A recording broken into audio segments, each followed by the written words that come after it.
നമസ്കാരം. ചിങ്ങം 1 അതായത് ആഗസ്റ്റ് 17 മണിച്ചിത്രത്താഴ് വീണ്ടും തിയേറ്ററുകളിലെത്തി. കുറച്ച് നാളുകൾക്ക് മുന്നെയാണ് ദേവദൂതൻ റീമാസ്റ്റർ ചെയ്ത് തിയേറ്ററുകളിലെത്തിയത്. നല്ല റെസ്പോൺസ് തന്നെയാണ് ഉണ്ടായിരുന്നതും. ഇപ്പോൾ മണിച്ചിത്രത്താഴിനും നല്ല റെസ്പോൺസ് ഉണ്ട് എന്നാണ് അറിയാൻ സാധിച്ചത്.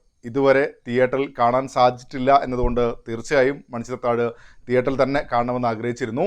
നാട്ടിൻപുറത്തെ ഉത്സവങ്ങളിൽ 2 ദിവസമൊക്കെ ഉത്സവം ഉണ്ടെങ്കിൽ ഒരു ദിവസം 1-2 സിനിമകൾ പ്രദർശിപ്പിക്കുന്ന പരിപാടി കൂടി ഉണ്ടായിരുന്നു. ഓപ്പൺ സ്റ്റേജിലാണ് പരിപാടി. ചെരുപ്പക്കൂരി വെച്ച് അതിലിരുന്ന് മഞ്ഞിൽ നിന്നും രക്ഷ നേടാൻ തലയിലൊരു തോർത്തൊക്കെ ഇട്ട് നിലക്കടലിങ്ങനെ കുറിച്ച് അങ്ങനെ ഒരു സിനിമ കാണൽ പരിപാടി. പിന്നെ ക്ലബിൻ്റെ ഓണാഘോഷമൊക്കെ വരുമ്പോഴും സിനിമാ പ്രദർശനങ്ങളൊക്കെ വരാറുണ്ട്. അങ്ങനെയും ഒരുപാട് സിനിമകൾ കണ്ടിട്ടുണ്ട്. മണിച്ചിത്രത്താഴ് അങ്ങനെയാണ് ആദ്യം കണ്ടത് എന്നാണ് എൻ്റെ ഒരു ഓർമ്മ. അപ്പോഴും ഉറപ്പില്ല, എൻ്റെ ഒരു വിദൂരമായ ഓർമ്മയാണ്. ടെലിവിഷൻ സജീവമായതോടുകൂടെ എത്രയോ തവണ കണ്ടിട്ടുള്ള ഒരു സിനിമ കൂടെയാണ് Manichitrathazhu.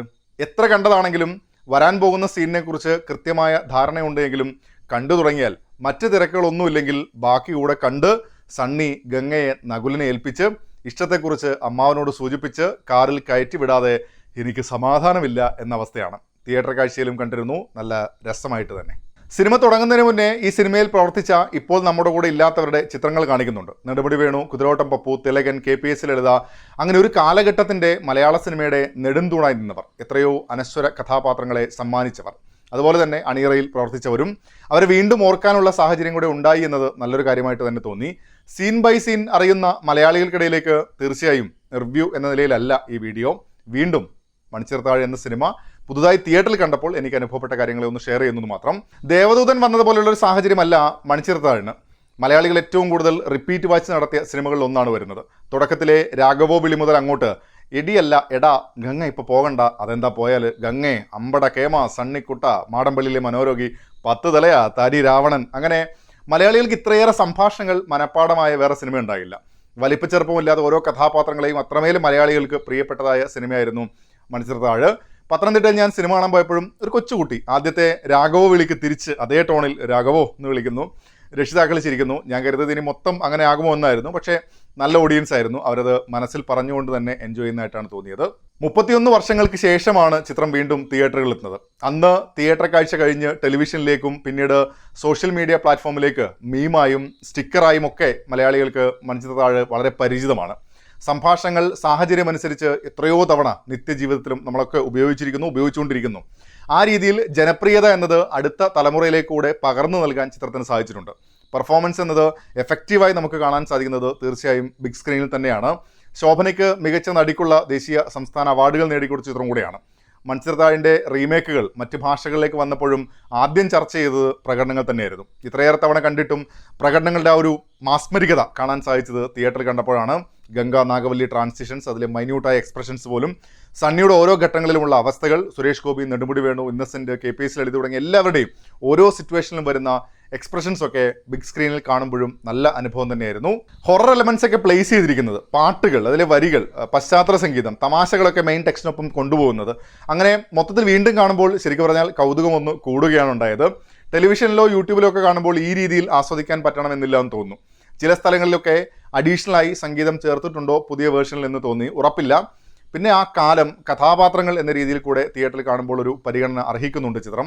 Fazil, Madhu Muttam, Johnson, MG Radhakrishnan, Bichu Thirumala, Venu, TR Sekhar, സ്വർഗയിത്ര അപ്പച്ചൻ, അങ്ങനെ ഒട്ടേറെ വ്യക്തികളെ വീണ്ടും ഓർത്തെടുക്കേണ്ടുന്ന അനുഭവം കൂടെ ചിത്രം സമ്മാനിക്കുന്നുണ്ട്. തിരക്കഥ, സംവിധാനം, സംഗീതം, എഡിറ്റിംഗ്, ഛായാഗ്രഹണം, അങ്ങനെ എല്ലാ മേഖലകളിലും ഗംഭീരമെന്ന ഔട്ട്പുട്ട് സമ്മാനിച്ച സിനിമകളിൽ ഒന്നുകൂടെയാണ് മണിച്ചിത്രത്താഴ്. ഇപ്പോഴും സിനിമ കണ്ടു കഴിയുമ്പോൾ പറയുന്ന ഒരു കാര്യമാണ് ക്ലൈമാക്സിലെ സണ്ണി ശ്രീദേവിയുടെ അച്ഛനോട് പറയുന്ന ഡയലോഗ്. എനിക്കൊരു ഇഷ്ടമുണ്ട്, അതിവിടെയുള്ള ഒരാളോട് പറഞ്ഞിട്ടുണ്ട്, എല്ലാം അറിയുമ്പോൾ സമ്മതിച്ച് അനുഗ്രഹിക്കണം, കവിത പോലെ എന്നൊക്കെ പറയാവുന്ന ഉറപ്പിച്ച് പറയുന്ന ഒരു സംഗതിയായിരുന്നത്. കാലം ഇത്ര കഴിയുമ്പോഴും മലയാളത്തിലെ ക്ലാസിക്കുകളിൽ ഒന്നായി നിൽക്കുമ്പോഴും തീർച്ചയായും സിനിമയെക്കുറിച്ചുള്ള വിമർശനങ്ങളുമുണ്ട്. അത് ഈ ദ്വന്ദ്വ വ്യക്തിത്വം എന്ന രോഗത്തെ സിനിമ ട്രീറ്റ് ചെയ്യുന്ന ഒരു രീതി, അന്ധവിശ്വാസവും മന്ത്രവാദവും ഒക്കെ പ്രോത്സാഹിപ്പിക്കുന്നത്, അങ്ങനെ മണിച്ചിത്രത്താഴ് എന്ന സിനിമയുടെ വിഷയത്തിലും വിഷയ സമീപനത്തിലും വിമർശനങ്ങൾ കൂടെയുണ്ട്. റിലീസ് ചെയ്യുന്ന സമയത്ത് ഈ കാര്യങ്ങൾ ചർച്ച ചെയ്യപ്പെടും എന്ന് തോന്നുന്നില്ല. സിനിമ കാണുന്നവരുടെ കൂടെ ഇങ്ങനെ യാത്ര ചെയ്യുന്ന ഒരു സിനിമയെ തിയേറ്ററിൽ മികച്ച ക്വാളിറ്റിയിൽ അനുഭവിക്കുക എന്നതിലാണ് പ്രേക്ഷകർ പ്രാമുഖ്യം നൽകുന്നത്. നിങ്ങളും തിയേറ്ററിൽ കണ്ടോ സിനിമ? എങ്ങനെ ഉണ്ടായിരുന്നു അനുഭവം? ഈ വീഡിയോ അവസാനിപ്പിക്കുന്നതിന് മുന്നേ ഒരു പുസ്തകം കൂടെ ഇതുമായി ബന്ധപ്പെട്ട് ഒന്ന് പരിചയപ്പെടുത്താമെന്ന് തോന്നുന്നു. മാതൃഭൂമി ബുക്സ് പുറത്തിറക്കിയ ഫാസിലിൻ്റെ മണിച്ചിത്രത്താഴും മറ്റ് ഓർമ്മകളും. തുടക്കത്തിലെ ചാത്തനേർ എന്ന സെക്ഷൻ തുടങ്ങുന്നത് ഇങ്ങനെയാണ്: മധുമുട്ടം കഥകളുമായി വരാറില്ല, ഒരു ആശയവുമായിട്ടായിരിക്കും വരിക. ആ ആശയത്തിൽ ഒന്ന് ഉഴിഞ്ഞിറങ്ങിയാൽ അതിൽ 5-6 സിനിമയ്ക്കുള്ള സാധ്യതകളുണ്ടാവും.